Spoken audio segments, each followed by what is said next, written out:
அனைவருக்கும் வணக்கம். தொடர்ந்து ஆதரவளித்து வர அனைத்து அன்பு உள்ளங்களுக்கும் மிக்க நன்றி. எடப்பாடி பழனிசாமி அதிமுகவை பிளவு நிலையிலே வழிநடத்தி செல்லணும் அப்படின்னு சொல்லி திமுக விரும்புகிறது. திமுக என்ன நினைக்கிறாங்க அப்படின்னா 2026 வரைக்குமே எடப்பாடி பழனிசாமி தலைமையிலேயே இந்த அதிமுக பிளவு நோக்கி போயிட்டு இருந்தோம்னா 2026ல நம்ம அறுதி பெரும்பான்மையோட ஆட்சி அமைக்கலாம் அப்படின்னு சொல்லி திமுக மிகப்பெரிய அளவுல திட்டமிடுது. எடப்பாடி பழனிசாமி நடத்துகிற இந்த கருப்பு சட்டை போராட்டம் கூட பார்த்தீங்கன்னா திமுகவினுடைய செயல்பாட்டில் தான் இதை நடக்குதோ அப்படிங்கிற மிகப்பெரிய அளவில் சந்தேகம் ஏற்படுது.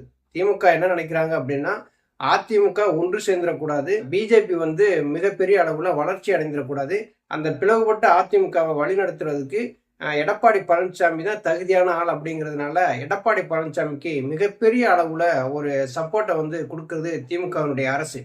திமுகவுக்கு எடப்பாடி பழனிசாமி பிடிக்கலைன்னா என்ன பண்ணியிருந்திருப்பாங்க? கொடநாடு வழக்கு நிலுவையில் இருக்குது, டெண்டர் முறையீடு வழக்கு நிலுவையில் இருக்குது. அதை உடனடியாக விரைந்து விசாரணை நடத்தி அந்த உண்மை குற்றவாளிகளை வெளியில கொண்டு வந்திருக்கலாம்.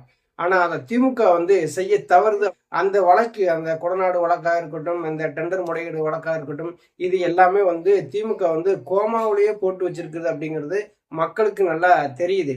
திமுக என்ன நினைக்கிறாங்க அப்படின்னா 2026 வரைக்குமே எடப்பாடி பழனிசாமியுடைய தலைமையை மட்டுமே நம்ம பயன்படுத்திக்கிற மாதிரி இருக்கும் அப்படிங்கிறத அவங்களுடைய ஒரு திட்டமா செயல்படுத்திட்டு வர்றாங்க. அப்படின்னா எடப்பாடி பழனிசாமி இதுதான் நம்ம ஒரு பிரதான எதிரியா பார்க்கணும் அப்படின்னு சொல்லி நினைக்கிறாங்க. இதுல ஒரு ஸ்கிரிப்ட் மாதிரியே நடக்குது. நீ இப்ப எதிர்கட்சி தலைவர், நான் ஆளுங்கட்சி, நீ பேசுறது மாதிரி பேசு, திட்டுறது மாதிரி திட்டு, நாங்க அதுக்கு தகுதியான ஒரு ஸ்கிரிப்டை நாங்க எழுதி கொடுக்குறோம், நாங்களும் உங்களை விமர்சனம் பண்றோம், நீங்களும் என்னை விமர்சனம் பண்ணுங்க அப்படிங்கிற மாதிரி தான் எடப்பாடி பழனிசாமியுடைய அரசியல் நாடகம் அரங்கேறிட்டு இருக்கு. திமுக என்னென்ன விரும்புதோ அதை பூராத்தையுமே எடப்பாடி பழனிசாமி செவ்வனே செய்து முடிக்கிறார். இப்ப எடப்பாடி பழனிசாமியும் திமுகவும் கூட்டு சேர்ந்து என்ன பண்றாங்க அப்படின்னா அதிமுகவை மிகப்பெரிய அளவுல பிளவு நோக்கி கொண்டு போகணும் அப்படிங்கிறதுல அவங்க இரண்டு பேருமே இணைந்து தான் செயல்படுகிறாங்க. அப்படி இணைந்து செயல்பட்டா மட்டும்தான் எடப்பாடி பழனிசாமி மீதான வழக்குகள் மீது விசாரணை நடத்தாம இவர் அந்த வழக்குல தப்பிக்க முடியும். இல்லைன்னா உடனே விசாரணை நடத்த ஆரம்பிச்சிருவாங்க. எடப்பாடி பழனிசாமி அமைச்சரவையில் இருந்த ஒரு முக்கியமான அமைச்சர்கள் எல்லாருமே பாத்தீங்கன்னா லஞ்ச ஒழிப்புத்துறையினர் சோதனை நடத்தியிருக்காங்க. அது என்ன ஆச்சு அப்படிங்கிறது நமக்கு தெரியல. திமுக என்ன விதமான நாடகம்லாம் நடந்தது அப்படின்னா எடப்பாடி பழனிசாமி அதிமுக ஒன்று சேர்ந்து விடக்கூடாது, எடப்பாடி பழனிசாமி ஓபிஎஸும் ஒன்றிணைந்து விட்டாங்க அப்படின்னா இன்னைக்கு 2026ல திமுக ஆட்சி அமைக்க முடியாது. அவங்க ரெண்டு பேரையும் ஒன்று சேர விடாம வைக்கிறதுல திமுக முனைப்போடு செயல்படுது. அதுக்கு எடப்பாடி பழனிசாமி ஒரு ஆயுதமா பயன்படுத்துகிறது திமுக. பிளவுபட்ட அதிமுகவில் இந்த தகுதியற்ற தலைமை எடப்பாடி பழனிசாமி வழிநடத்தினா மட்டும்தான் 2026ல நம்ம அறுதி பெரும்பான்மையோட ஆட்சி அமைக்கலாம் அப்படிங்கறது திமுக திட்டமிட்டு செயல்படுகிறது. எடப்பாடி பழனிசாமியும் தன் மீது வழக்குகளிலிருந்து தற்காத்துக் கொள்வதற்காக திமுகவோட கூட்டு சேர்ந்து அதிமுகவை அழிக்க நினைக்கிறது. இதை பார்த்துக்கிட்டு அதிமுகவுடைய தொண்டர்கள் சும்மா இருக்க மாட்டாங்க.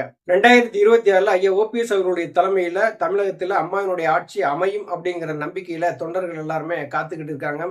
ஒரு பக்கம் விஜய் அவர் தமிழக வெற்றி கழகங்கிற ஒரு கட்சியோட களத்துல இறங்குவாரு. இன்னொரு பக்கம் பாத்தீங்கன்னா தனித்தமிழனோட நாம் தமிழர் கட்சி இன்னைக்கு மாநில அந்தஸ்து பெற்றிருக்கு கட்சியா, அவங்களும் களத்துல இறங்குவாங்க. அதிமுக ஒன்றுபட்டா மட்டும் வெற்றியடைய முடியும் அப்படிங்கிறத தொண்டர்களும் பொதுமக்களும் மிகப்பெரிய எதிர்பார்ப்போடு இருக்கிறாங்க. ஒன்று சேர விடாம இருக்கிறதுக்கு மிகப்பெரிய அளவுல முட்டுக்கட்ட போடுவதே பாத்தீங்கன்னா திமுக தான். திமுகவினுடைய செயல்பாடுகளுக்கு எல்லாமே எடப்பாடி பழனிசாமி ஒத்து ஊதுறாரு. இன்னும் கடந்த சில நாட்களாக நடந்துகிட்டு இருக்கிற அந்த கருப்பு சட்டை போராட்டம் கூட திமுகவினுடைய சூழ்ச்சியால் தான் இது நடக்குது அப்படிங்கிறது மக்களுக்கு வெட்ட வெளிச்சமா தெரிகிறது. நன்றி, வணக்கம்.